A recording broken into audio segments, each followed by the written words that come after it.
सभी को सादर अभिवादन। सत्याग्रह प्रकाश 11वां समोल्लास, एकादश समोल्लास। आर्यावर्तीय मतांतरों की समीक्षा के संदर्भ में महर्षि ने कुछ मतों का यहाँ पर उल्लेख किया, उनकी विवेचना की है, अनेकों की है। तो हम इसको पीछे 5 कक्षाओं में देखते आ रहे हैं, समझते आ रहे हैं। आज हम 6ठी कक्षा प्रारंभ कर रहे हैं। मेरी पुस्तक में पृष्ठ संख्या 334 11वां समोल्लास का ये प्रसंग है। जो प्रतिदिन साथ में चल रहे हैं वो यथावत पकड़ ही लेंगे। जो नए व्यक्ति हैं वो एक श्लोक बीच में देख सकते हैं। प्रारंभ से कुछ लगभग 7-8 पृष्ठ या 10 पृष्ठ के आगे तो रजस्वला पुष्करम तीर्थम इत्यादि ये एक श्लोक दिया हुआ है। तो प्रसंग वाम मार्ग का चल रहा था। पिछली कक्षा में हमने देखा था कि ये जो सारी परंपराएं नष्ट हुई, वेद के विपरीत मत चल पड़े, उसमें ये वाम मार्ग आया जिसमें ये शिव, पार्वती और भैरव इनको मानते हुए चलते हैं, जिसमें पंचमकार इनके मुक्ति को देने वाले कहे गए हैं, जिसमें मध्य, मांस, मीन, मुद्रा और मैथुन ये जो सारी और बहुत सारी चीज़ें इन्होंने लिखी हुई हैं। उन श्लोकों को भी हमने कुछ देखा। तो महर्षि अभी जो सारी विवेचना कर रहे हैं ये पहले वाले को लेकर के कर रहे हैं। और इसमें इन्होंने कहा कि ये स्वयं को भैरव, मैं भैरव हूँ तू भैरवी है, किसी भी स्त्री को भैरवी कह दिया, अपने को भैरव मान लिया पुरुष ने, और आपस में मिलते हैं, संयोग करते हैं, समागम करते हैं। ये सारी चीज़ें यहाँ पर लिखी है। और महर्षि ने इस सब का निषेध किया कि ये वेद के विरुद्ध बातें कही गई हैं। और ये जो संस्कृत में श्लोक बना देते हैं, तो महर्षि बता रहे हैं कि सुनो इनका श्लोक खंड बंड अंड बंड ऐसे ही कुछ बोल देते हैं। जो मन में आया, जो अपने स्वार्थ की सिद्धि के लिए लिखना है लिख दिया, जो चीज़ कहनी चाहिए वो कह दी।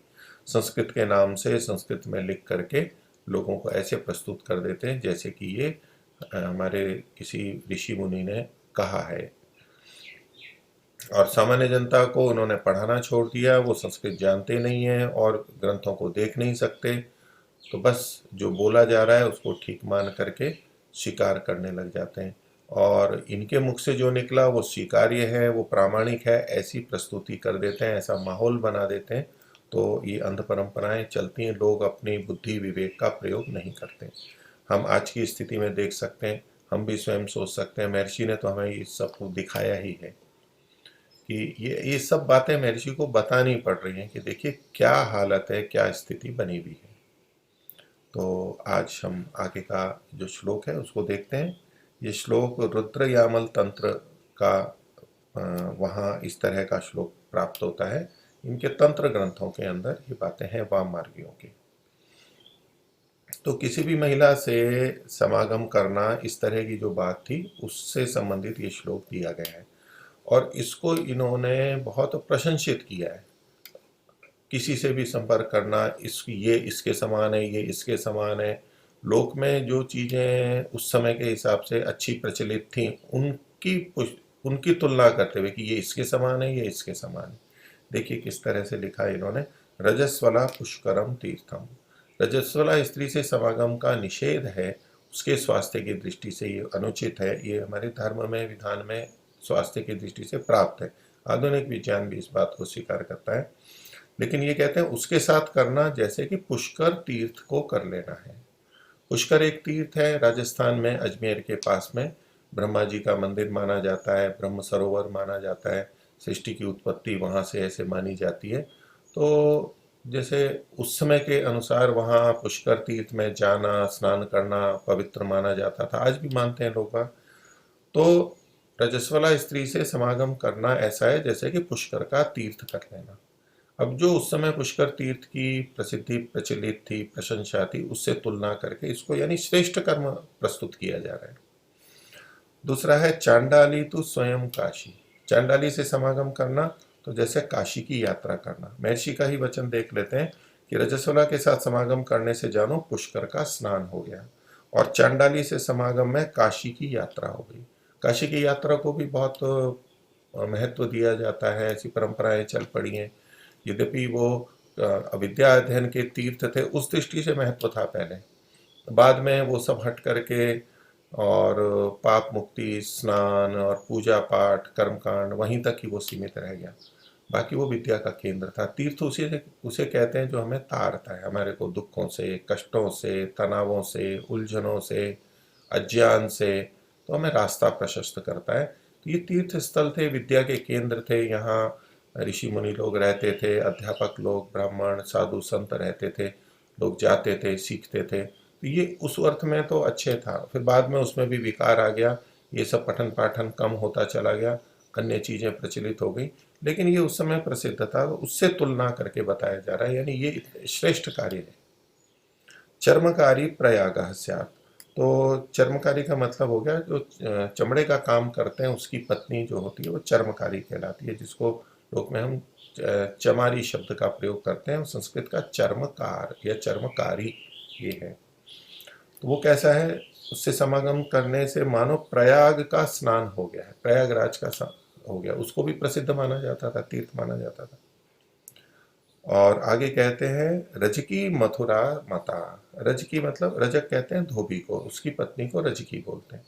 अब ये सब धर्म विरुद्ध बातें अन्य पर स्त्रियों से, अन्यों की स्त्रियों से, विवाहित स्त्रियों से ऐसे ऐसे समागम की बातें लिखी हैं, गलत। तो धोबी की स्त्री के साथ मेल में मथुरा यात्रा का फल मिलता है। और अयोध्या पुक्कसी प्रोक्ता। पुक्कसी मतलब कंजरी। कंजर एक सांसी कंजर होते हैं, कंजर एक वर्ग है। तो उसकी पत्नी जो है वो कंजरी पुक्कसी कहलाएगी। उसके साथ समागम करना मानो अयोध्या की यात्रा कर लेना है, अयोध्या तीर्थ कर गए। ऐसी ऐसी बातें स्पष्टता से लिखी गई हैं, बता रहे हैं, और उसमें उनको कोई शर्म नहीं है, कोई लज्जा नहीं है। और चीज़ों को अच्छा कैसे प्रस्तुत करते हैं, गलत बातों को भी कैसे अच्छे ढंग से प्रस्तुत करते हैं, और लोगों के मन में उसको प्रवृत्त करने के लिए।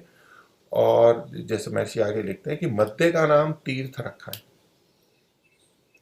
तो वैसे तो तीर्थ तारने वाले थे, वो अच्छे अर्थों में था, लेकिन ये मध्य तारने वाला है, तो मध्य को ही तीर्थ कह दिया गया, नशा करने को तीर्थ कह दिया गया। दूसरा, मांस का नाम शुद्धि। मांस खाना अशुद्ध है, इसको इन्होंने शुद्ध नाम दे दिया। शुद्धि शब्द का प्रयोग करते हैं। और शुद्धि और पुष्प, पुष्प नाम से भी मांस को पुष्प नाम से कहते हैं। मच्छी का नाम तृतीया और जलतुंबिका। तो तीसरा तृतीया नाम दे दिया इन्होंने, क्योंकि इनके जो पंचमकार हैं उसमें मध्यम, मांसम, मीनम, मीन जो ये तीसरा है, तो तृतीया हो गई, तीसरी हो गई। तो तीसरी, आप लोगों को क्या पता कि ये तीसरी का मतलब क्या कह रहे हैं, उन्होंने अपनी गणना कर रखी है, अन्य लोगों को पता नहीं है। तो आपस में बातचीत में कि लोगों को हमारे मूल अभिप्राय पता न लगे, निंदा ना हो, इसलिए भिन्न भिन्न शब्दों का प्रयोग करते हैं। तो ये इनके गुप्त शब्द प्रयोग होते हैं, ये समझते हैं, दूसरे कुछ और समझते हैं उसका अर्थ। तो मच्छी का नाम तृतीया और जल तुम्बिका। तो तुम्बी तोरई को कहते हैं। तो जैसे अपने भूमि पे होती है तोरई, उसी तरह तोरई जैसी मछली होती है, तो जल में जो होती है उसको जल तुम्बिका नाम दे दिया। तो लगेगा ऐसे जैसे कि जल में होने वाली कोई वनस्पति है, उसका कोई फल है, वो खाया जा रहा है, जबकि वो मछली के लिए कह रहे होते हैं, जल तुम्बिका। और मुद्रा का नाम चतुर्थी। तो मुद्रा जो इनके 5 ये मकार है, उसमें मुद्रा चौथे स्थान पर है, तो उसका नाम चतुर्थी बोल दिया, चौथा। जैसे हम तिथियों के बारे में भी बोलते हैं, प्रथमा तिथि, द्वितीया, तृतीया, तीज है, तृतीया है, चतुर्थी तिथि है, ऐसे। तो ये चतुर्थी का मतलब चौथा होता है, तो मुद्रा को चतुर्थी कह दिया। और मैथुन का नाम पंचमी कर दिया, वो 5वें क्रम पे है, तो बस पंचमी बोल दिया, तो लोगों को पता नहीं लगेगा ये कहना क्या चाह रहे हैं। तो महर्षि इसका अभिप्राय बता रहे हैं कि इसलिए ये नाम रखे कि जिससे दूसरे ना समझ सकें और इनकी पोल ना खुले। जो इनके वर्ग में आ जाएगा वो तो समझ लेगा, उनको तो ये बता देंगे, गुप्त वर्ग, गुप्त शब्दों का प्रयोग, लेकिन दूसरों के सामने छवि खराब ना हो, इसके लिए इन्होंने ऐसे गुप्त शब्द रखे हैं, दूसरा ना समझ सके। और अपने नामों को उन्होंने किस तरह रखा और दूसरे लोगों के नाम कैसे रखे, तो अपने नाम कौल, आर्द्र, वीर, शांभव और गण आदि रखे। इनकी दृष्टि से ये अच्छे नाम हैं। ये कौल जो है आज भी परंपरागत गोत्र चलता है, बहुत से लोग अपने नाम के आगे कौल लगाते हैं। तो कुल से कौल शब्द बनता है। वैसे तो अच्छे अर्थों में था कि कुल वाले हैं, तो अपने को अच्छे रूप में प्रस्तुत करते हैं, लेकिन सामान्यतः अभी कौल का मतलब ये वाम मार्गी अथवा तो शाक्त परंपरा के माने जाते हैं। तो यद्यपि वो परंपरा सब में नहीं है, जो भी कौल लगाते हैं वो सब वाम मार्गी हों ऐसा नहीं है। वो विभिन्न मतों को मानने वाले हो सकते हैं, वो आज वैदिक धर्मी भी हो सकते हैं, वो सनातनी भी हो सकते हैं, अन्य मतों को भी मानने वाले हो सकते हैं। लेकिन उस समय में ये कौल नाम उन्होंने अपना रखा था वाम मार्गियों ने। इसी तरह आर्द्र, वीर, शांभव, शंभु से शांभव और गण, ये अच्छे नाम रखे हैं उन्होंने। और जो वामवर्ग मत में नहीं है उनके लिए क्या नाम रखा? उनका नाम कंटक। जैसे हम कंटक का मतलब कहते हैं कांटा। जैसे किसी को कहते हैं कि ये आदमी तो कांटा है, और कांटा मतलब जो कष्ट देने वाला है, बाधा पहुंचाने वाला है, पीड़ा पहुंचाने वाला है, निंदित अर्थ में है, तो कंटक नाम रख दिया। विमुख, जो इस मार्ग से दूसरी तरफ मुख किया हुआ होता है उसको भी विमुख कहते हैं, दूसरी तरफ मुख किया हुआ, विपरीत मुख किया हुआ है। एक सम्मुख होता है, सम्मुख मतलब सामने जिसका मुख है, आमने सामने हम बैठे हैं बात कर रहे हैं, तो ये है सम्मुख। और कोई हमसे बात नहीं करना चाहता, मुंह फेर लेता है, पीठ दिखा देता है, टेढ़ा हो जाता है, तो कहते हैं विमुख हो गया है। अथवा जैसे कोई धर्म से हट गया है तो उसको कहते हैं धर्म से विमुख हो गया है, विपरीत मुख हो गया, भिन्न मुख वाला हो गया। तो ये विमुख दूसरों को कहते हैं कि भाई ये जो हम वाम मार्ग जिसको ये श्रेष्ठ मानते हैं, उससे ये विमुख है, दूसरी तरफ है, हटा हुआ है, भटका हुआ है, ऐसा जो बोल देते हैं तो विमुख है। शुष्क पशु, पशु यानी तो प्राणी जीवन, वैसे मनुष्य से भिन्न को हम पशु बोलते हैं, किंतु मनुष्य भी एक तरह का पशु है, प्राणी है। तो ऐसा पशु जो कि सूखा हुआ है, जिसके जीवन में रस नहीं है। ये मध्य मांस मैथुन आदि में रस मानते हैं और उसी में यथेष्ट प्रवृत्ति करते हैं, तो कहते हैं कि ये तो शुष्क नहीं है, ये तो रसीले हैं, रस वाले हैं। और ये तो शुष्क है, शुष्क हृदय है, शुष्क मन वाला है, कोई जीवन में रस नहीं है, और कठोर नियमों में चलते रहते हैं, संयम नियम में चलते रहते हैं, इनमें कोई रस नहीं है। तो ऐसे जब हम कह देते हैं ना ये आदमी तो शुष्क है, रूखा है, तो बातचीत में भी इसे बातचीत करने में कोई रस ही नहीं आता है, इसको कोई रुचि ही नहीं है, कोई बात ही नहीं करता है, तो ऐसे ये निंदा के रूप में शुष्क शब्द का प्रयोग किया जाता है। बोले अन्य लोग जो वाम मार्ग से भिन्न है उनको शुष्क पशु के नाम से कहते हैं, इत्यादि नाम उन्होंने धरे हैं। अब पीछे जो इन्होंने भैरवी चक्र वाला बताया था, ये पीछे हमने 5 श्लोक देखे थे, तो मैची अब दूसरे को ले रहे हैं। इसमें प्रवृत्ते भैरवी चक्र 2 पृष्ठ पीछे जब हम देखेंगे, 1.5-2 पृष्ठ पीछे, तो ये प्रवृत्ते भैरवी चक्र, भैरवी चक्र का वहाँ पर संदर्भ आया था, उसकी व्याख्या अब महर्षि यहाँ पर कर रहे हैं, उसके बारे में बता रहे हैं कि कहते हैं कि जब भैरवी चक्र हो तो भैरू, भीरू से भैरव, और जो भयंकर है ये इन्हीं का जो कारण भैरव, इनके देवता हो गए, अवतार वाले हो गए शिव के। तो ये भैरवी चक्र हो तब जो उनको उस तरह की मान्यता, प्रवृत्ति और उस तरह के कर्मों में प्रवृत्त होते हैं, तब उसमें ब्राह्मण से लेके चंडाल पर्यंत का नाम द्विज हो जाता है, यानी सब श्रेष्ठ हो जाते हैं। द्विज मतलब अच्छा, 2 जन्म लिया हुआ, समझदार, अच्छा व्यक्ति, तो कोई भी हो। ब्राह्मण को तो पहले से ही द्विज कहते हैं, लेकिन चांडाल पर्यंत, शूद्र और उससे भी नीचे जो लोग अन्य होते हैं, धार्मिक होते हैं, और जो चांडाल पर्यंत का नाम द्विज हो जाता है, यानी सब समान हो जाते हैं। और जब भैरवी चक्र से अलग हों तब सब अपने अपने वर्णस्थ हो जाएं, जिसका जो वर्ण है व्यवहार में चलता रहेगा। समाज में वो समानता से नहीं कर सकते, क्योंकि ये इतना उस समय बढ़ा नहीं होगा, तो समाज में जो परंपराएं चल रही हैं उससे एकदम से विरोध भी नहीं करते होंगे। वहाँ समाज में जाएंगे तो समाज जैसे ढल जाएंगे, तो कोई विरोध नहीं होगा, और इधर जो अकेले में आके इनको करना है वो करते रहते थे। जब भैरवी चक्र से अलग हों तो सब अपने अपने वर्णस्थ हो जाएं। भैरवी चक्र में वाम मार्गी लोग क्या करते हैं वो महर्षि बता रहे हैं कि भूमि व पट्टे पर, भूमि तो नीचे हो गया, पट्टा कोई ऊपर लकड़ी का बना के, टेबल जैसी कुछ ऊपर की चीज बना के, पट्टे पर एक बिंदु, त्रिकोण, चतुष्कोण, वर्तुलाकार बनाकर चिन्ह बना देते हैं। कोई बिंदु लगा दिया, 3 कोण, चतुष्कोण या गोलाकार, ऐसा कोई स्थान बना देते हैं, जैसे रंगोली आदि करके कुछ स्थान बना देते हैं, चिन्ह बना देते हैं। ऐसा बनाकर उस पर मद्य का घड़ा रख देते हैं।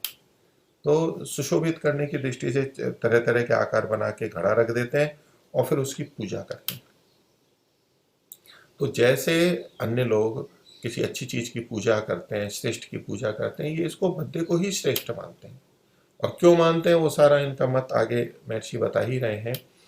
और फिर मंत्र पढ़ते हैं। जैसे उधर अन्य चीजों के लिए मंत्र पढ़ते हैं, अच्छी चीजों के लिए, यहाँ इस मद्य को श्रेष्ठ मान के मंत्र पढ़ते हैं।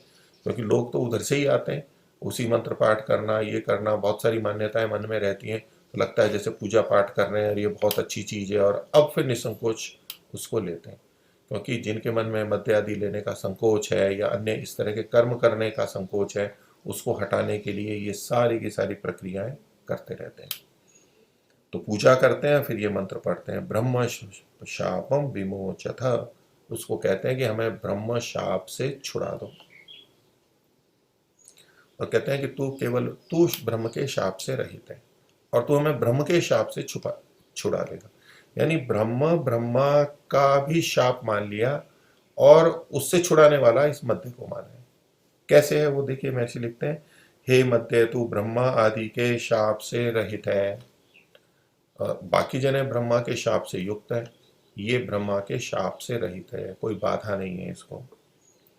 और फिर क्या करते हैं, एक गुप्त स्थान में कि जहां सिवाय वाम मार्गी के दूसरे को नहीं आने देते, क्योंकि ऐसे अजनबी आ जाएगा तो सारी पोल खुलेगी, झगड़ा होगा, दिक्कत होगी और बाहर जाएगी, अपयश होगा। तो जो वामार्गी बन जाता है, ढल जाता है, उनके अनुरूप मानसिकता बनने लगती है, उसको तो ले लेते हैं, लेकिन अजनबी को नहीं लेते हैं।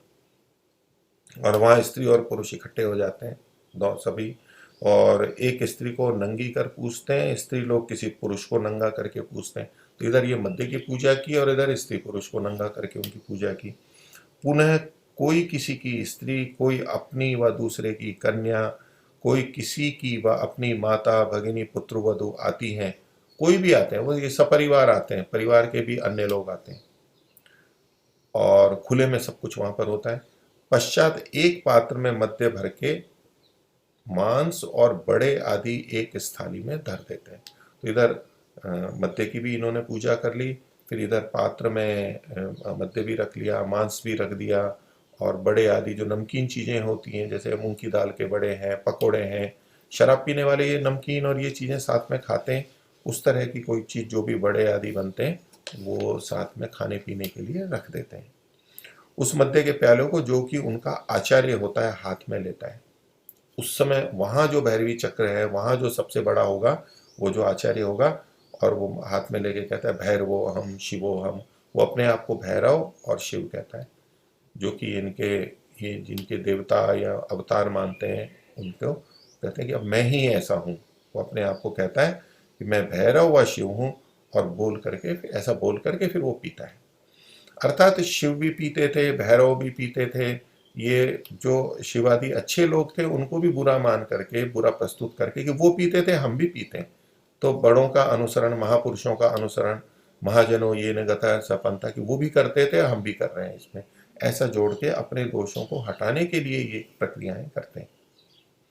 पीता है, फिर उसी झूठे पात्र से सब जने पीते हैं। तो झूठे पात्र से पीने को महर्षि दोष मानते हैं स्वास्थ्य की दृष्टि से, और आज जो स्थितियां चल रही हैं वो सब हम देख सकते हैं।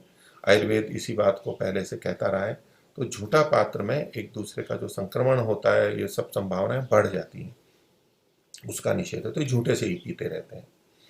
और जब किसी की स्त्री व वैश्या नंगी कर अथवा किसी पुरुष को नंगा कर हाथ में तलवार देके उसका नाम देवी और पुरुष का नाम महादेव रखते हैं। तो ये जो देवी देवता जिनको मानते हैं, पूजते हैं, इन मनुष्यों को ही वो उनमें से चुन लेते हैं किसी को, और जैसे बनाते हैं, रूप बना देते हैं, तो ये तलवार आदि दे देते हैं और नग्न कर देते हैं, नग्न होते हैं वो, और देवी यानी पार्वती और महादेव यानी शिव इस रूप में प्रस्तुत करते हैं इनको, और उनके उपस्थ इंद्रिय की पूजा करते हैं, जो जननांग है उनकी पूजा करते हैं एक दूसरे की, और तब देवी व शिव को मध्य का प्याला पिलाते हैं, दोनों को पिलाते हैं। पहले वो आचार्य ने पी लिया, फिर अभी इनके जिनको इन्होंने देव देवी के रूप में कहा उनको पिला देते हैं, और उसी झूठे पात्र से सब लोग एक एक प्याला पीते हैं। फिर उसी में से, उस बड़े में से उसने झूठा करके पी लिया, उसी में से छोटे छोटे अन्य पात्रों में लेके दूसरे पीते हैं। फिर उसी क्रम से पी पी उन्मत्त होकर चाहे कोई किसी की बहन, कन्या व माता हो, जिसके साथ जिसकी इच्छा हो कुकर्म करते हैं। तो उल्टा भी देख सकते हैं, कोई भी महिला है, वो कोई भी किसी का पिता है, भाई है, पति है, किसी के भी साथ में दोनों पक्षों में लगेगा, और फिर वहाँ पर इस तरह की प्रवृत्तियाँ होती हैं। और फिर जब नशा होता है तो वहाँ तो दिक्कतें होती ही हैं। तो कहा कि कभी कभी बहुत नशा चढ़ने से जूते, लात, मुष्टा मुष्टी आपस में मारते हैं। मुष्टा मुष्टी मतलब मुक्कों मुक्कों से एक दूसरे को मारते हैं, घूसा मारने लगते हैं, केशा केशी, एक दूसरे के बाल पकड़ते रहते हैं, झगड़ लेते हैं, क्योंकि कौन किसको चाहता है, कौन किसको नहीं चाहता, उसमें भी तो आपस में संघर्ष हो जाएगा। तो वो आपस में झगड़े तरह तरह के हो जाते हैं, आपस में लड़ते हैं। किसी किसी को वहीं वमन हो जाता है। अब ज़्यादा पीते हैं तो वमन हो ही जाता है। उनमें से जो पहुंचा हुआ अघोरी अर्थात सब में सिद्ध गिना जाता है। इनके प्रमुख को उसको अघोरी कहते हैं। अघोरी शब्द आज भी साधुओं के लिए, जो तथाकथित साधु हैं उनमें कुछ होते हैं, ये अघोरी साधु हैं ऐसा बोलते हैं। तो ये वाम मार्गी लोग होते हैं। तो जो सबसे ऊंचा माना जाता है वह वमन हुई चीज को भी खा लेता है। तो जो भी मांस पकोड़े इन्होंने खाए हैं, वड़े खाए हैं, शराब पी है, वो निकल जाती है, और दूसरा उसी को मुंह लगा करके चाट लेता है, खा लेता है। इस स्तर पे जाकर के निंदित वो कार्य करते हैं और उसको श्रेष्ठ मानते हैं। जो जितना उल्टा करता है, गंदा करता है, निकृष्ट करता है, उसको उतना ही ऊंचा मानते हैं। तो अर्थात इनके सबसे बड़े सिद्ध की ये बातें, इस तरह की बातें ये प्रवृत्त होती रहती है। तो ये जो पीछे भैरवी चक्र का इन्होंने उल्लेख किया था और शराब पीने वगैरह का, उसका यहाँ पर महर्षि ने बताया कि इस तरह से करते हैं। महर्षि को सूचना होगी, लोगों ने भी बताया होगा, इनके ग्रंथों में तो लिखा हुआ ही है। व्यवहार में इस तरह की बातें प्रवृत्त होती है। और इसमें जो शराब पीना और ये सब चीजें हैं, उसको श्रेष्ठ कौन होता है इनमें, उसका एक श्लोक और दिया है। ये कुलार्णव तंत्र उल्लास नो का ये दिया हुआ है वचन, संस्कृत में लिखा हुआ है कि बड़े जो होते हैं उनके कैसे होते हैं।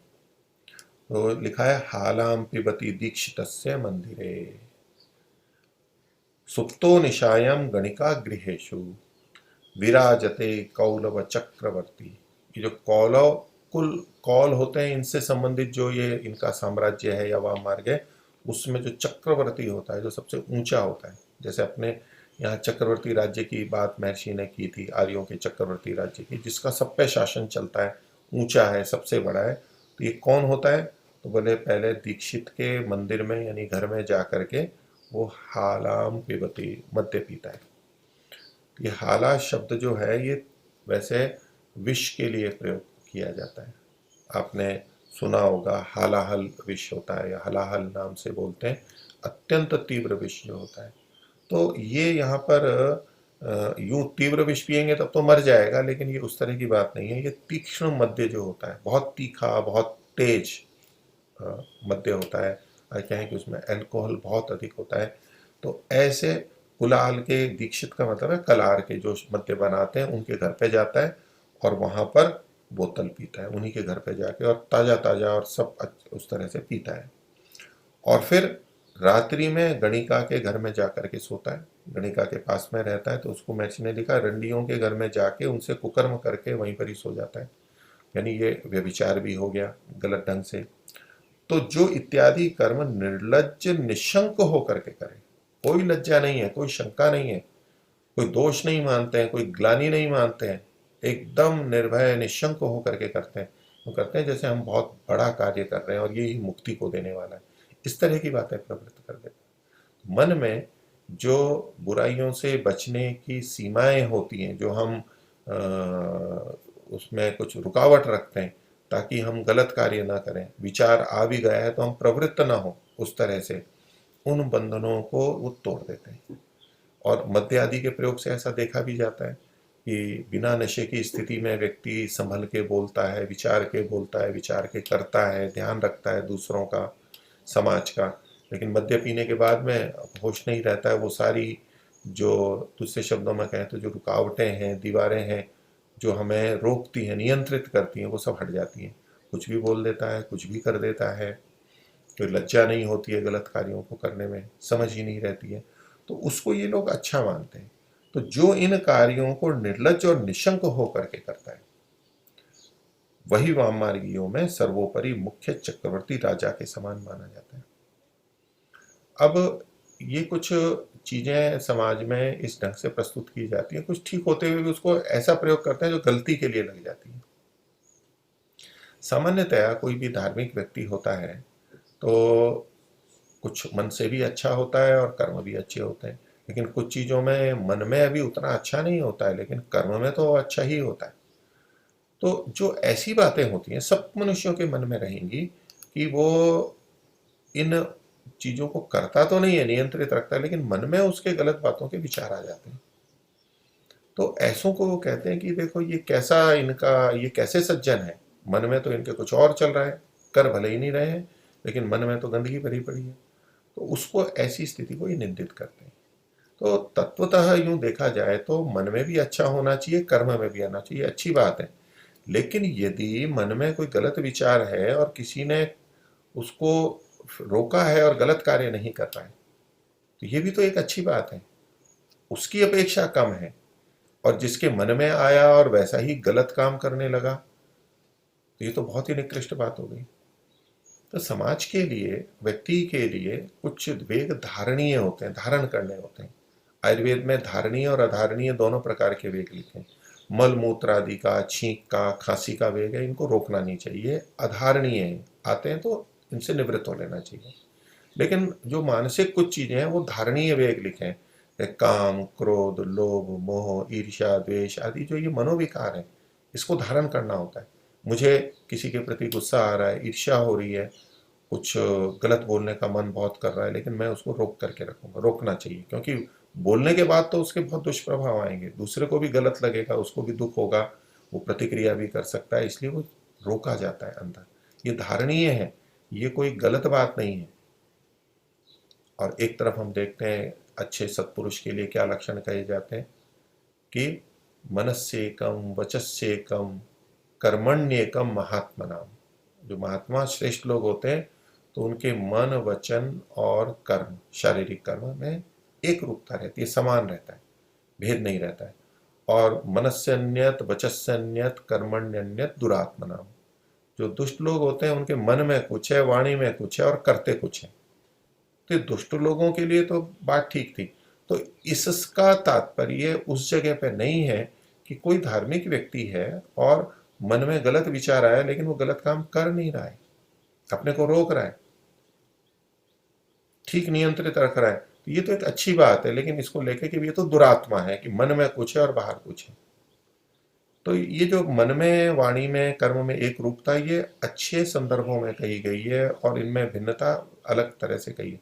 अब इसका ये क्या अर्थ लेते हैं कि देखो, मन में, वाणी में और शरीर में समानता होनी चाहिए, महात्माओं का लक्षण है।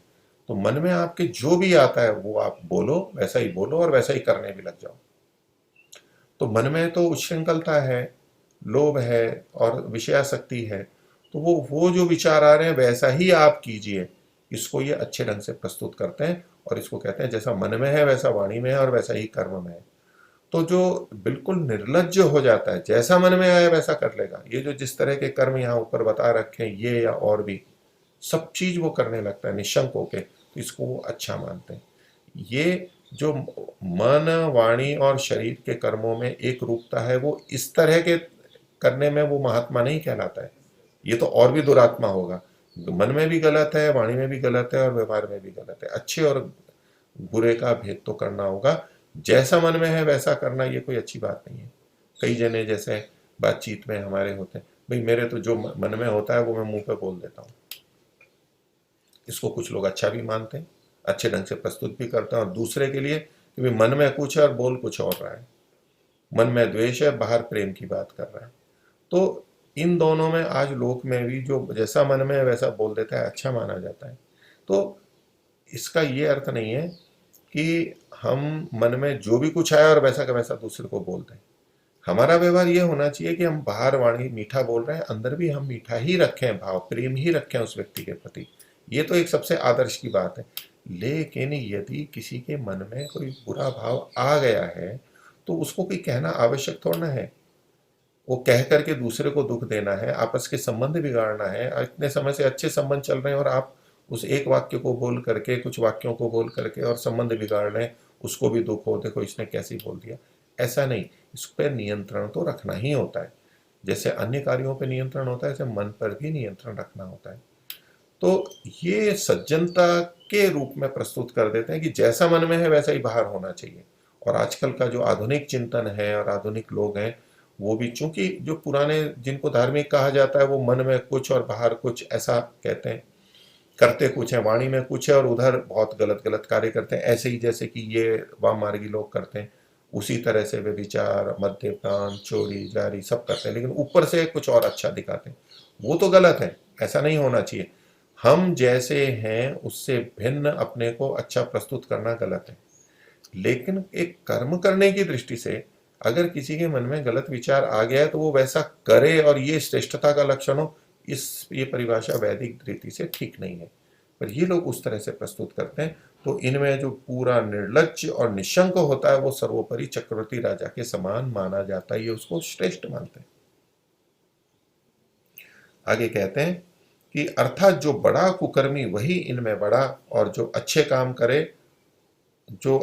करे और बुरे कामों से डरे वो छोटा है। तो मान लीजिए कोई इनके मत में आ गया है थोड़ा थोड़ा, लेकिन अभी भी मन में वर्जनाएं हैं, कुछ संकोच है कि नहीं ये गलत कार्य, मुझे ये नहीं करना है। जिस तरह की ये पीछे सारा वर्णन किया, वो स्वीकार नहीं होगा उसको, नए व्यक्ति को। वो कुछ कुछ बुरा कर लेता है, ज्यादा बुरा नहीं कर पाता है, तो वो छोटा कहलाएगा। क्योंकि निसंकोच होके ये सारे बुरे कार्यों को, वो उसको बुरा नहीं मानते, सारों को निसंकोच कर दें, मन में कोई बाधा ना हो, उसको ये श्रेष्ठ मानते हैं। ऐसी इनकी प्रवृत्ति है। ऐसे ही इनके वर्ग का निर्धारण होता है, कौन छोटा और कौन बड़ा है। क्योंकि आगे लिखते हैं क्योंकि, क्यों ऐसा कहते हैं, पाश बद्धो बद्धो भवे जीव, पाश मुक्त सदा शिव। अब सामान्य अर्थ तो ये दोनों तरफ अच्छा भी अर्थ घटेगा और बुरा भी होगा, इन्होंने बुरे अर्थ में वहां पर घटा दिया इसको। अच्छे अर्थ में कि पाश बद्धो भवे जीव, जो जीव कौन होता है, जो पाशों से बंधा हुआ है, बंधन से। तो हम जीव हैं, हम इन पाशों से, शरीर से बंधे हुए हैं, और मन के बहुत सारे हमारी अविद्या आदि से बंधे हुए हैं, तो हम जीव हैं, दोषी हैं। और जो पाश से मुक्त हो जाता है, बंधनों से दूर हो जाता है, वो सदा शिव, वो हमेशा शिव है, कल्याणकारी है, अच्छा है, ऊंचा है, देव है, ये माना। तो मृत्यु और मुक्षी है मामृता, जो बंधनों से छूट करके हम जाए करें, ये सब कामना की जाती है धर्म अध्यात्म में, वो तो एक अच्छे ढंग से है कि ये बंधन हमारे छूटे। लेकिन ये किस तरह से कह रहे हैं कि जो मन की हमारी, हमने अच्छाइयों के लिए कुछ सीमाएं बनाई हैं कि हमें ये करना चाहिए, ये अच्छा है बुरा है, उन सब सीमाओं वर्जनाओं को ये हटा देते हैं, निसंकोच कर देते हैं, और उसको कहते हैं कि आप पाश से मुक्त हो गए, लज्जा से मुक्त हो गए, उसको ये श्रेष्ठ मानते हैं। यही मानसिकता है, ऐसा ही इनका मत है। महर्षि नीचे अर्थ में कहते हैं, ऐसा तंत्र में कहते हैं, उसी को तात्पर्य कि जो लोक लज्जा, हम लोक लज्जा से बहुत से बुरे कार्यों से बचते हैं और वो अच्छी बात है। लेकिन ये कहते हैं कि नहीं, लोक लज्जा नहीं होनी चाहिए, आप जैसा मन में है वैसा करो। तो लोक लज्जा, शास्त्र की लज्जा होती है, नहीं शास्त्र में गलत कहा है तो मैं नहीं करूंगा। कुल की लज्जा होती है, हर कुल का अपने अपने कुछ परंपरा होती है कि नहीं हमारे कुल में तो ये बात नहीं हो सकती ऐसा, तो वो कुल की मर्यादा, लज्जा है, वो सब छोड़ करके देश की लज्जा की, हमारे देश में ऐसा नहीं हो सकता है, हम नहीं ऐसा नहीं करेंगे। तो इन देश लज्जा आदि पाशों में जो बंधा हुआ है वो जीव है। अब देखिए, ये जो लोक लाज, लोक शास्त्र, कुल और देश आदि हैं, इससे संबंधित यदि गलत बातें हमने बांध ली हैं, वो तो हटनी चाहिए। मिथ्या बातें हमने कर ली हैं, वो तो हटनी चाहिए। लेकिन इसका ये मतलब नहीं है कि इन सब कुछ हटा देना चाहिए, क्योंकि इनसे संबंधित बहुत अच्छी बातें भी होती हैं, तभी ये समाज चल पाता है, नहीं तो बहुत अन्याय, अत्याचार और दुख इस संसार में हो जाएगा। तो कहते हैं ये जो सारे पाश हैं उनसे बंधा है वह जीव है, और जो निर्लज्ज होकर बुरे काम करे वही सदा शिव कहलाता है। बिल्कुल निर्लज्ज होकर के उसको शिव कहते हैं, कल्याण कहते हैं। तो बताइए, ऐसी विचारधारा मन में डाल दी है तो व्यक्ति जाएगा, और स्वाभाविक प्रवृत्ति होती है व्यक्ति की, और उसे भी लगता है कि देखो मैं समाज, कुल और देश और शास्त्र की इनकी मर्यादाओं का पालन, लोकलाज के कारण कितना दुखी रहता हूँ, और देखो यहाँ आकर के कुछ भी नहीं है। तो ऐसे बहुत से मत संप्रदाय आज भी प्रचलित हैं, ऐसे आश्रम प्रचलित हैं जहां इन सब बंधनों को छोड़ दिया जाता है कि आपको जैसे करना है वैसे करो। वो प्रस्तुति ही ऐसा करते हैं कि ये बंधनों में आप बंधे हुए हो और जबरदस्ती करते हो, अंदर कुछ और है, चाहते कुछ और हो, रोक रखा है, ऐसा संघर्ष का जीवन जी रहे हो, इसीलिए आपके जीवन में तनाव है, दुख है, छोड़ो इसको, जैसा जीना है वैसा जियो करो। तो ऐसे ऐसे मत हैं, आज भी प्रचलित हैं, आश्रम है, और वहाँ जाके व्यक्ति बड़ा अच्छा अनुभव करता है कि कोई वर्जना ही नहीं है यहाँ। तो ये हमें देखना होगा कि जो मर्यादाएं हैं, ये वो लज्जा है, ये उचित और अनुचित है। अनुचित जो लज्जा है वो नहीं होनी चाहिए, लेकिन उचित लज्जा तो होनी चाहिए, उसकी कुछ सीमाएं हैं, व्यवस्थाएं हैं। पर ये उस सबको तोड़ देना चाहते हैं, ये वाम मार्ग है, इसलिए महर्षि इसका निषेध कर रहे हैं कि ये ठीक नहीं है। तो ये जो महर्षि ने वर्णन किया, ये भैरवी चक्र का वर्णन किया, और यहाँ पर जो अंत में लिखा संख्या 2 लिखी हुई है। तो जहाँ हमने प्रारंभ में बीच में यहाँ जो वाम मार्ग का किया, तो वहाँ 5 श्लोक थे, 5 संख्या में, तो 2 तक का विवरण यहाँ समाप्त हो जाता है। अब जो आगे का है वो तीसरे से जुड़ा हुआ है, वो भी मद्यपान से संबंधित है। तो महर्षि उसकी व्याख्या कर रहे हैं कि उड्डीस तंत्र आदि में, ये उड्डीस तंत्र किसी ग्रंथ का नाम है इनका, उसमें और इस तरह के उनके अन्य ग्रंथों के अंदर एक प्रयोग लिखा हुआ है कि हमें ऐसा करना चाहिए, ये कर्तव्य है, तो वो उनको अच्छा मान करके करते हैं। तो ये क्या प्रयोग लिखा हुआ है कि एक घर में चारों ओर आलय हों। एक ऐसा घर यानी कमरा या कोई बड़ा हॉल कुछ ऐसा बनाते हैं जिसमें चारों ओर आलय हो। आलय कहते हैं आले को, या जहाँ कुछ रखा जाता है, ऐसे छोटे या बड़े सामान रखने के लिए जैसे हम बना देते हैं। आज के घरों में भी, पुराने घरों में छोटे या बड़े वो चारों तरफ रहते हैं उसमें, और उसमें मद्य की बोतल भर के धर देते हैं। तो वो बोतलें मद्य से भर के रखते हैं, वो उस तरह के आले बने हुए होते हैं। अब इस आले से एक बोतल पीता है, वो जाता है, व्यक्ति कोई भी जाता है, एक आले के पास गया, वहाँ बोतल रखी थी, उसको पी लिया, पी के दूसरे आले पर जाएगा, जावे उसमें पी के तीसरे, और तीसरे में पी के चौथे आले में जाए, पीता जाए पीता जाए पीता जाए, ऐसे घूमता जाए। खड़ा खड़ा तब तक मद्य पीवे कि जब तक लकड़ी के तुल्य पृथ्वी में न गिर पड़े। ये एकदम नशे की बहुत अधिक स्थिति हो गई है, और लकड़ी की तरह से गिरना, लड़खड़ाते गिरना, दोनों अलग बातें होती हैं। तो पूरी तरह बस गिर पड़े यूं, और चोट भी लग सकती है, लेकिन इस तरह के मतलब इतना अधिक पिए। फिर जब नशा उतरे, यानी गिर चुका है, फिर जब थोड़ी देर में नशा उतरेगा, होश आएगा, तो फिर उड़ जाए, उसी प्रकार पी के फिर गिर पड़े। इस हद तक जो पी सकता हो, इतना सहन कर सकता हो मद्य के पीने को, उसको ये श्रेष्ठ अधिक मानते हैं। और पुनः तीसरी बार इसी प्रकार पी के गिर के उठे तो उसका पुनर्जन्म नहीं होगा। पहले तो एक ही बार में कठिन हो जाता है व्यक्ति को, तो 3 बार ये कर रहा है, गिर जाते हैं, फिर होश पे उठेंगे, फिर पिएंगे, गिर, ऐसा 3 बार अगर कर लिया तो उसका पुनर्जन्म नहीं होगा। ये अच्छे अर्थों में बोल रहे हैं, यानी मुक्ति हो जाएगी उसकी। तो महर्षि कहते हैं कि अर्थात सच तो ही है, वो तो ऐसा कहते हैं, लेकिन सच तो ये है कि ऐसे मनुष्य का पुनः जन्म होना ही कठिन है, क्योंकि जो इस स्तर पे चला जाता है, और ये तो केवल एक बात है, उससे जुड़ी भी अन्य जो इनकी बातें वो भी तो वो करेगा, इतना निकृष्ट जीवन जिएगा, तो ऐसे में उसका मनुष्य जन्म होना ही कठिन है। कठिन है मतलब आसानी से मनुष्य जन्म नहीं मिलेगा। मनुष्य जन्म तो फिर भी मिल सकता है, बाद में मिलेगा, लेकिन होगा क्या उसका, किंतु नीच योनि में बहुकाल पर्यंत पड़ा रहेगा। जो मनुष्य से निचले शरीर हैं, निचली योनियां हैं, पशु पक्षियों की हैं, पेड़ पौधों की हैं, उनमें बहुत लंबे समय तक पड़ा रहेगा, बस उन्नति का अवसर नहीं है, वहीं बंधा हुआ रहेगा। और जब वहां कर्मों को भोग लेगा, बुरे कर्मों को, तो फिर से अवसर तो देगा ही परमात्मा। इसलिए मनुष्य जन्म में तो फिर आ जाएगा, लेकिन बहुत कठिन है, यानी बहुत लंबे काल के बाद में आएगा। तो ये कह रहे हैं कि आप पुनर्जन्म नहीं होगा, यानी मनुष्य जन्म नहीं होगा। भाई मनुष्य नहीं तो दूसरे जन्म तो हैं, उन शरीरों में तो जाएगा, वहां तो बंधन को प्राप्त होगा। तो महर्षि ने यहाँ ये नहीं लिखा कि वो मनुष्य जन्म होगा ही नहीं, मनुष्य जन्म होना कठिन होगा उसका। बुरे व्यक्तियों के लिए, सबके लिए कठिन है, बहुत लंबे समय भोग भाग करके, फिर दंड भोग करके फिर मनुष्य जन्म का अवसर प्राप्त होता है। तो ये कर्म के अनुसार होता रहता है, ऐसा नहीं है कि वो कभी भी जन्म नहीं ले सकते। वो कितना भी बुरा हो गया है, लेकिन फिर भी जब उनका दंड भोग लेता है कर्मों का, तो फिर से मनुष्य वो बन सकता है। तो ये और बता रहे हैं ये तीसरा संख्या यहाँ पूरी की। तो ये मद्यपान वाला जो था, पीत्वा पीत्वा पुनः पीत्वा पीत्वा यावत पतति भूतले पुनरुत्थाय वही पीत्वा पुनर्जन्म न विद्यते, फिर से जन्म नहीं होता, इसकी व्याख्या महर्षि ने वहां पर की है। अब चौथा वाला भाग है जहां मातृ योनि परित्यज्य विहरेत सर्व योनिषु, माता को छोड़ के बाकी किसी के भी साथ में समागम कर सकते हैं, ये इनकी विधि स्वीकृति की गई है। तो महर्षि आगे कहते हैं इसमें कि वाम मार्गियों के तंत्र ग्रंथों में यह नियम है कि एक माता को छोड़ के किसी स्त्री को न छोड़ना चाहिए, अर्थात चाहे कन्या हो व भगिनी, तो कन्या तो पुत्री हो गई, भगिनी बहन हो गई, आदि क्यों ना हो, सबके साथ संगम करना चाहिए।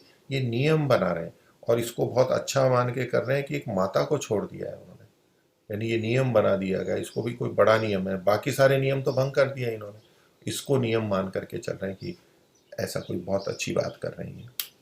अब इसमें भी देखिए बढ़ चढ़ करके इन्होंने तो माँ को छोड़ दिया है, ये और ऊंची, इनके जो और ऊंचे हैं माने जाते हैं, यानी और दुष्ट तो और ऊंचे।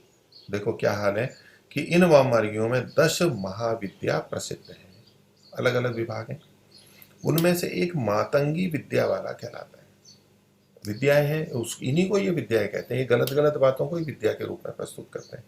तो एक ये मातंगी विद्या है किसी नाम की, तो उसमें कहते हैं कि उसमें कहते हैं मातरम अपनी न त्यजेत, यहाँ तो माँ को छोड़ने के लिए कहा गया, ये तो क्या कि माँ को भी ना छोड़े, अर्थात माता को भी समागम किए बिना न छोड़ना चाहिए, और स्त्री पुरुष के समागम समय में मंत्रों को जपते हैं। तो एक तो ये बात हो गई, इतने निम्न स्तर पर ये जाते हैं और जितना नीचा उतना ऊंचा मानते हैं ये अपने को। फिर ये साथ में चूंकि साधना भी करते हैं, इसको साधना भी कहते हैं, तो समागम के समय में मंत्र को जपते हैं, जो भी इनके मंत्र होते हैं उनको जपते हैं, और क्या कहें कि हमको सिद्धि प्राप्त हो जाए। ये सिद्धियों के पीछे बहुत भागते हैं, इन तंत्र ग्रंथों में सिद्धियों की बातें हैं, ये चमत्कार हो जाए, मेरे में ये शक्ति आ जाए, इत्यादि इत्यादि बहुत अधिक कथन मिलते हैं। और व्यक्ति जैसे धन के पीछे भागने लगता है, यश के पीछे भागता है, ऐसे सिद्धियों के पीछे भी भागता है। और चूंकि ऐसी बड़ी बड़ी बातें लिख दी हैं वहाँ पर, व्यक्ति किसी से वो प्रभावित हो जाता है और मान लेता है, दूसरों से चर्चा भी नहीं कर सकता, गुपचुप ढंग से इन कार्यों को करता है, दूसरों को बता नहीं सकता, कामना है कि मैं ऐसा कोई सफलता प्राप्त करूं, फिर लोगों के सामने प्रस्तुत होऊंगा और ये हो जाएगा, सबको वश में कर लूंगा, मेरे पास इतना धन और यश होगा, उन सिद्धियों के पीछे भागता है और चुपचाप करता रहता है, उसमें धन खर्च करता है, तो किसी को और कहीं ठगा जाए तो कह भी नहीं सकता है, न पुलिस में लिखवा सकता है। तो आज भी ऐसे तंत्रों की, इनकी बहुत सारी बातें हम समाज में देखते रहते हैं, ऐसी ऐसी पुस्तकें आज भी प्रचलित हैं, सरकार उसको रोक नहीं पाती, और उनको पढ़ पढ़ करके न जाने क्या क्या सिद्धियां पाने के लिए लोग तंत्रों के माध्यम से क्या क्या कर देते हैं, हत्याएं कर देते हैं, बलियां चढ़ा देते हैं, पता नहीं क्या क्या कर देते हैं, अंग काट लेते हैं, फिर उसका मांस खाते हैं और पता नहीं क्या। तो ये उस तरह से कि मंत्र वो भी साथ में जपते हैं, वो चाहते हैं कि सिद्धि हो जाए, सिद्धियों की प्राप्ति, तो ऐसे ऐसे कर्म करके सिद्धि की प्राप्ति होगी। तो महर्षि कहते हैं कि ऐसे पागल मनुष्य भी संसार में बहुत न्यून होंगे। पागलपन तो बहुतों में होता है, लेकिन इस स्तर का पागलपन वो कुछ ही लोगों में होता है, ये उनमें से ये लोग हैं, इनके जो मुख्य लोग हैं वो ऐसे हैं। ये पूरा वाम मार्ग तंत्र ये गलत है, ये महर्षि ने प्रतिपादित किया। और चूंकि इनको अपना झूठ चलाना है, गलत बात चलानी है, तो एक सिद्धांत बात रखी महर्षि ने, व्यवहार में ऐसा देखा जाता है कि जो मनुष्य झूठ चलाना चाहता है वह सत्य की निंदा अवश्य ही करता है। और वैसे तो जो सत्य को चलाना चाहता है वो गलत की निंदा करता ही है, ये स्वाभाविक है, जैसे महर्षि भी यहाँ पर कर ही रहे हैं कि वो सत्य अर्थ का प्रकाश चाहते हैं और गलत चीज की निंदा करते हैं। तो ये तो उचित है कि सत्य की प्रशंसा और गलत की निंदा करते हैं, लेकिन जो झूठ को चलाना चाहता है वो सत्य की निंदा अवश्य करेगा। व्यवहार में हम कहीं भी देख सकते हैं, जो चोर लोग होते हैं वो सज्जन व्यक्ति को, जो चोरी नहीं करता है उसका हंसी ठट्ठा करते हैं, उसकी निंदा करते हैं, उसको निकृष्ट मानते हैं, उसको एक तरफा कर देते हैं। मद्य मांस खाने वाले जो ना खाने वाला है उसको कर देते हैं, शाकाहारी को कर देते हैं। जो रिश्वत लेने वाले हैं वो रिश्वत न लेने वालों को निंदित कर देते हैं, वो अपना वर्ग बनाते हैं। तो जो झूठ चलाना चाहता है, अधर्म चलाना चाहता है, वो सत्य की भी निंदा करता है, क्योंकि केवल झूठ को चलाने से और सत्य की निंदा, सत्य को नीचा नहीं दिखाया, तो वो ऊपर बढ़ नहीं पाते, वो बाधा खड़ी करेगा। वो उनको सत्य को बाधक मानते हैं, इसलिए उसकी निंदा किए बिना रहता नहीं है, तो करता ही है, प्रत्यक्ष या परोक्ष रूप से करेगा ही। और इसलिए ये करते इन्होंने फिर क्या किया कि चूंकि ये झूठ चलाना चाहते हैं तो सत्य वेद आदि शास्त्र की निंदा की। देखो ये वाममार्गी क्या कहते हैं, वेद शास्त्र और पुराण ये सब सामान्य वैश्याओं के तुल्य है। तो वैश्या के साथ तुलना कर दी, जो कि निंदित मानी जाती है समाज में, उस समय निंदित मानी जाती थी, तो उसके समान है। अब यहाँ पर पुराण शब्द भी लिखा हुआ है। अब ये पुराण जो महर्षि ने, हमने पीछे भी बात देखी थी कि जो ऋषियों के ग्रंथ हैं, ब्राह्मण ग्रंथ हैं, उनको भी पुराण कहा जाता है। ये अच्छे अर्थों में उन पुराणों की निंदा की बात है। और जो पुराण वेद विरुद्ध है उनकी तो निंदा महर्षि स्वयं कर ही रहे हैं, तो उनका यहाँ पर ग्रहण नहीं होगा। तो जो उचित है उनका, उन अच्छे शास्त्रों का, पुराणों का ग्रहण है। तो वेद शास्त्र और पुराण ये लोग वाममार्गी कहते हैं, सामान्य वेश्याओं के तुल्य है। और ये शांभवी वाममार्ग की मुद्रा है, ये गुप्त कुल की स्त्री के समान है। ये पांच संख्या लिखी हुई है, जो पीछे हमने श्लोक देखे थे, तो चौथे का हो गया और ये पांचवें में इसी बात को कहा गया था। महर्षि ने यहाँ पर उसको खोला है, बीच बीच में अन्य व्याख्याएं करते करते करते यहाँ आकर के उस पांचवें को पूरा किया है। अब इससे आगे कहते हैं कि इसलिए इनका स्वरूप बताया कि कैसे कैसे हैं। इसलिए इन लोगों ने सर्वथा वेद विरुद्ध मत खड़ा किया है, वेद से सब चीजें विपरीत लेकर के खड़ा किया है। और पश्चात इन लोगों का मत बहुत चला, बहुत व्यापक हुआ, शासन भी आए, बड़े बड़े क्षेत्रों में फैल गए, बहुत फैला। बहुत सारी चीजें होती है, बहुत सारे मत मतांतर होते हैं जो कभी बहुत अधिक फैल जाते हैं, बढ़ जाते हैं, उस तरह के प्रयत्न करते हैं, समाज भी प्रवाह में आ जाता है, उसके प्रभाव में आ जाता है, तो फैल जाते हैं। तो ये भी काफी चला। और तब धूर्तता करके इन्होंने वेद के नाम से भी वाममार्ग की लीला थोड़ी थोड़ी चलाई। एक तो अपने नाम से चलाना है, शिव पार्वती, और अपने इनके नाम से, जैसे इनके अपने ग्रंथ हैं। और फिर जो वेद आदि ठीक शास्त्र थे, वहां जो ठीक विधान थे, वहां भी अपनी बातों को घुसा देते हैं, अच्छे में भी बुरी बातें घुसा देते हैं। जैसे आजकल भी किसी को निंदित करना हो तो ऐसी फिल्में, ऐसी पुस्तकें बनती हैं कि उनकी कुछ उचित परंपराओं में भी बीच में गलत चीजें डाल करके दिखाते हैं, उस ग्रंथ को, उस समुदाय को निंदित करने के लिए। तो ये दुष्ट लोगों की प्रवृत्ति होती ही है। तो ऐसा ही इन लोगों ने भी किया। और इसी कारण से हमारे बहुत सारे शास्त्र हैं, उनके व्याख्यान हैं, इनके भी लिखे हुए मिल जाते हैं उसमें वचन। तो आज हमें उत्तर देने में भी बड़ी लज्जा होती है। दूसरे लोग कहते हैं देखो आपके यहाँ पर ये लिखा है, देखो इसका तो ये अर्थ है। तो वो गलत अर्थ ऐसे लोगों के वाममार्गियों के द्वारा चलाए गए हैं। तो पता नहीं, जिनको अर्थ उत्तर नहीं पता होता, वो फिर लज्जित होते हैं कि देखो हमारे यहाँ कैसा लिखा है, चुप रहना पड़ता है। पर वास्तव में इसका समाधान ये है कि ये प्रक्षेप किए गए हैं, गलत व्यक्तियों ने वो चीजें डाल दी हैं यहाँ पर। ये हमारे प्राचीन वेदादि शास्त्रों में गलत बातें नहीं थी, महर्षि इतनी स्पष्टता से लिख रहे हैं, हम उस पर विश्वास करके चल सकते हैं। हमारे इसमें ये गलत बातें नहीं थी। तो कैसे धूर्तता चलाई उन्होंने, तो उसके लिए बता रहे हैं। देखिए वचन दिया, सौत्रामण्याम सुराम पिबेत। अब इनके वाममार्गियों के पंच मकारों में मध्य है, और मध्य सुरा मतलब मध्य, मध्य भी अनेक प्रकार का होता है। तो ये मद्य पीने की प्रवृत्ति को इनको बढ़ाना था, स्वयं पीते ही थे। तो जो कुछ वैदिक कर्मकांड थे उसमें भी इन्होंने मद्य को डालने का प्रयास किया। ये सौत्रामण्याम सुराम पिबे, सौत्रामणि ये एक प्रकार का आप कहें कर्मकांड है, विभिन्न तरह के होते हैं, उसमें ये इष्टि मानी जाती है। जैसे दर्शेष्टि होती है, पूर्णमासेष्टि होती है, या पुत्रेष्टि, हमने शब्द सुना होगा, पुत्रेष्टि यज्ञ किया। तो इष्टि जो होता है, जो हमारी इच्छा है, कामना है, उसकी पूर्ति के लिए कुछ कर्म किए जाते हैं, कुछ व्यवस्थाएं हैं कि ये लक्ष्य हमारे को प्राप्त हो। जैसे कि पुत्र प्राप्त हो, संतान प्राप्त हो, उसके लिए कुछ प्रक्रियाएं की जाती हैं, वो इष्टि कहलाती हैं। तो किसी इच्छा को लेकर के जो कर्मकांड किया जाता है उसको इष्टि की कहते हैं, एक काम्य कर्म होते हैं। तो ये सुत्रामन, सुत्रामा से और उससे जुड़ा हुआ ये शब्द है सौत्रामणि। ये एक प्रकार की इष्टि है और इसका देवता इंद्र को माना जाता है। तो ये जो सुत्रामा या सुत्रामन शब्द है, ये इंद्र का विशेषण माना जाता है, इंद्र के लिए कहा जाता है। उससे जुड़ा हुआ होने से इसको ये सौत्रामणि नाम की एक इष्टि है। और ये राजसूय यज्ञ के अंतर्गत भी की जाती है, अलग अलग परंपराओं में किया जाता है, तो राजसूय में भी इस इष्टि को किया जाता है। ये सौत्रामणि एक इष्टि है, कर्मकांड है।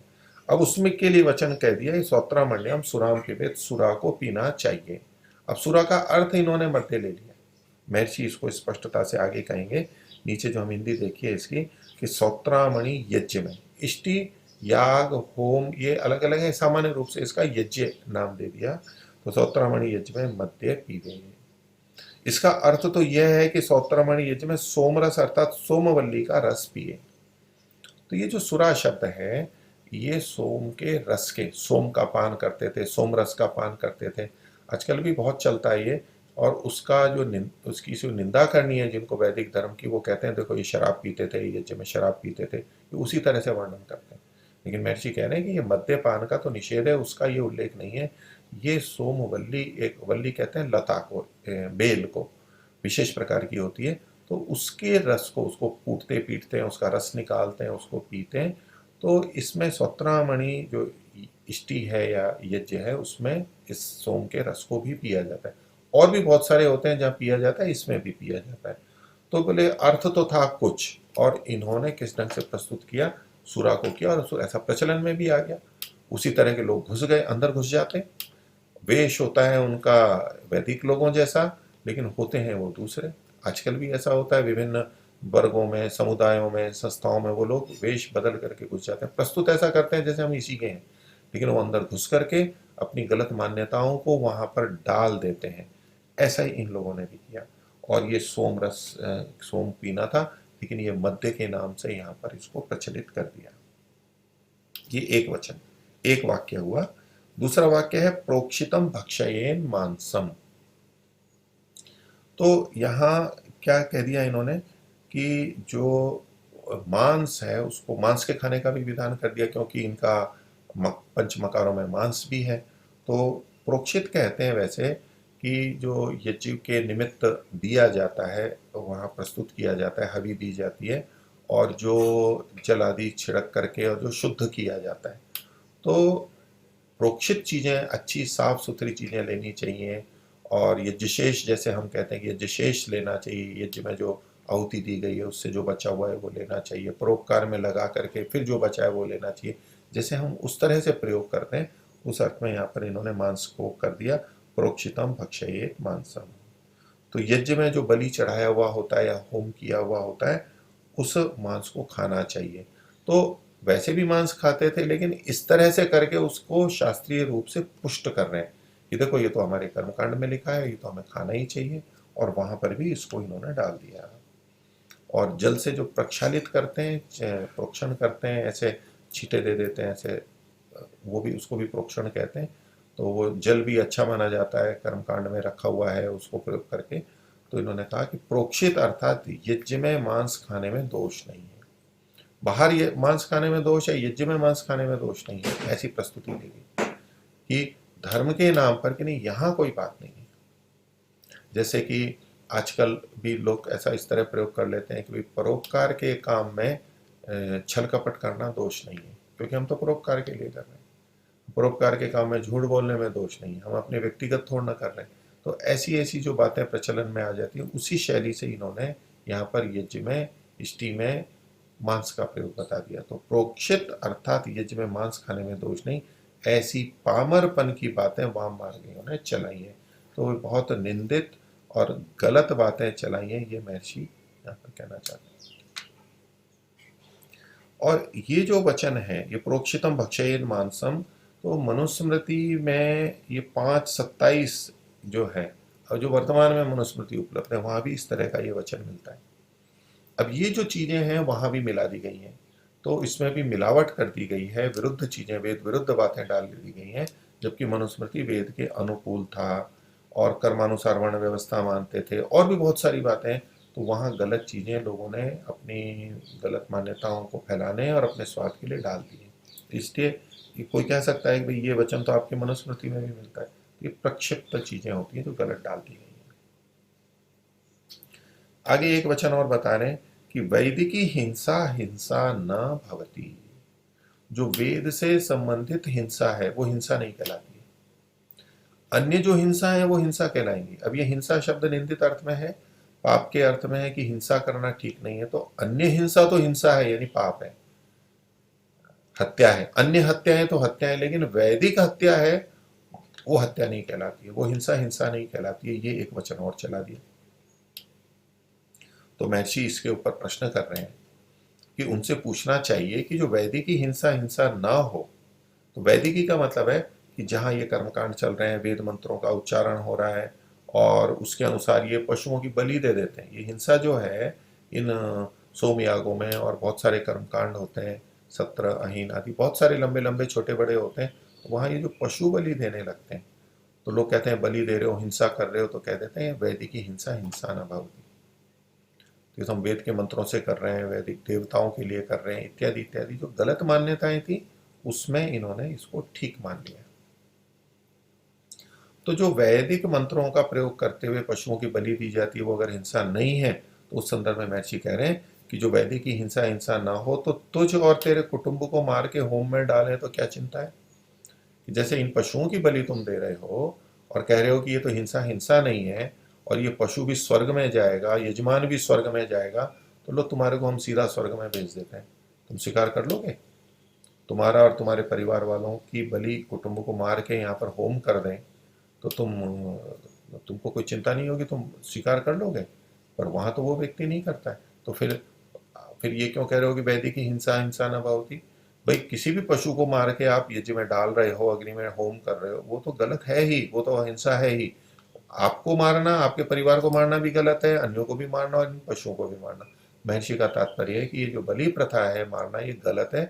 तो उनका तर्क उन्हीं पे लगाया कि अगर वैदिक की हिंसा हिंसा नहीं है तो आपको मार के डाल देते हैं, चलो आप अपने को तैयार कर लो, तो हिंसा तो है ही नहीं, तो हमारे को कोई दोष नहीं कहोगे, आप फिर क्यों बचते हो उससे? हम अगर मारने लगे तो आप बचोगे। आगे आगे एक और श्लोक है, ये भी मनुस्मृति का है, जैसे इसमें प्रक्षिप्त रूप में गलत ढंग से भी माना जाता है। ठीक अर्थ देखो तो उचित रीति से देखो तो ठीक भी लगेगा, लेकिन उसका प्रयोग विनियोग को गलत तरीके से कर लेते हैं। अब देखिए, जो वैदिकी हिंसा हिंसा न भवती, ये वचन तो ऐसा कि वे पहली बात तो वेद में जो कहा गया है वो हिंसा कहलाती ही नहीं है, वो हिंसा हिंसा ही नहीं होती है। जैसे कि राजा किसी दुष्ट व्यक्ति को पकड़ता है, दंड देता है, अब कोई कहने लगे ये तो आप हिंसा कर रहे हो, उसको कोड़े लगा रहे हो, उसको डंडा मार रहे हो, उसको भूखा रख रहे हो, जेल में बंद रख रहे हो, कोठड़ी में रख रहे हो, या फांसी दे रहे हो, जो भी कुछ किया जाता है दंड, तो कोई किसी भी दुख देने मात्र को भी हिंसा कह देते हैं लोग बाग। तो ये हिंसा की ये परिभाषा नहीं है कि किसी को दुख देना ये हिंसा है, अन्याय पूर्वक दुख देना ये हिंसा कहलाती है। तो इसको अगर हम दूसरे ढंग से कहें कि जब न्याय पूर्वक दंड दिया जाता है या दूसरे को कष्ट होता है तो उसको पाप नहीं कहते हैं, उसको हिंसा नहीं कहते हैं। लेकिन अन्याय पूर्वक जब दंड दिया जाता है, दुख दिया जाता है, मारा जाता है, तो उसको पाप कहेंगे, उसको अधर्म कहेंगे, उसको अन्याय कहेंगे। तो पीड़ा तो दोनों जगह दी जा रही है, मारा तो दोनों जगह जा रहा है, लेकिन एक ठीक है और एक गलत है। अब ये तो हम स्वीकार करते ही हैं, ये तो करना ही होता है, इसमें कोई दोष नहीं है। और ऐसे में नहीं तो पापी को अगर कोई दुख नहीं देंगे, दंड नहीं देंगे, तो वो तो और ज्यादा बढ़ेगा और अन्य लोग दुखी होंगे और वो भी अपने लिए अधिक अधिक पाप करेगा और वो भी बिगड़ता चला जाएगा। तो उस संदर्भ में जब हम कहेंगे कि न्याय पूर्वक जब दंड दिया जाता है, दुख दिया जाता है, किसी से कोई साधन छीने जाते हैं, तो उसमें दोष नहीं है, अन्याय पूर्वक छीनने में दोष है।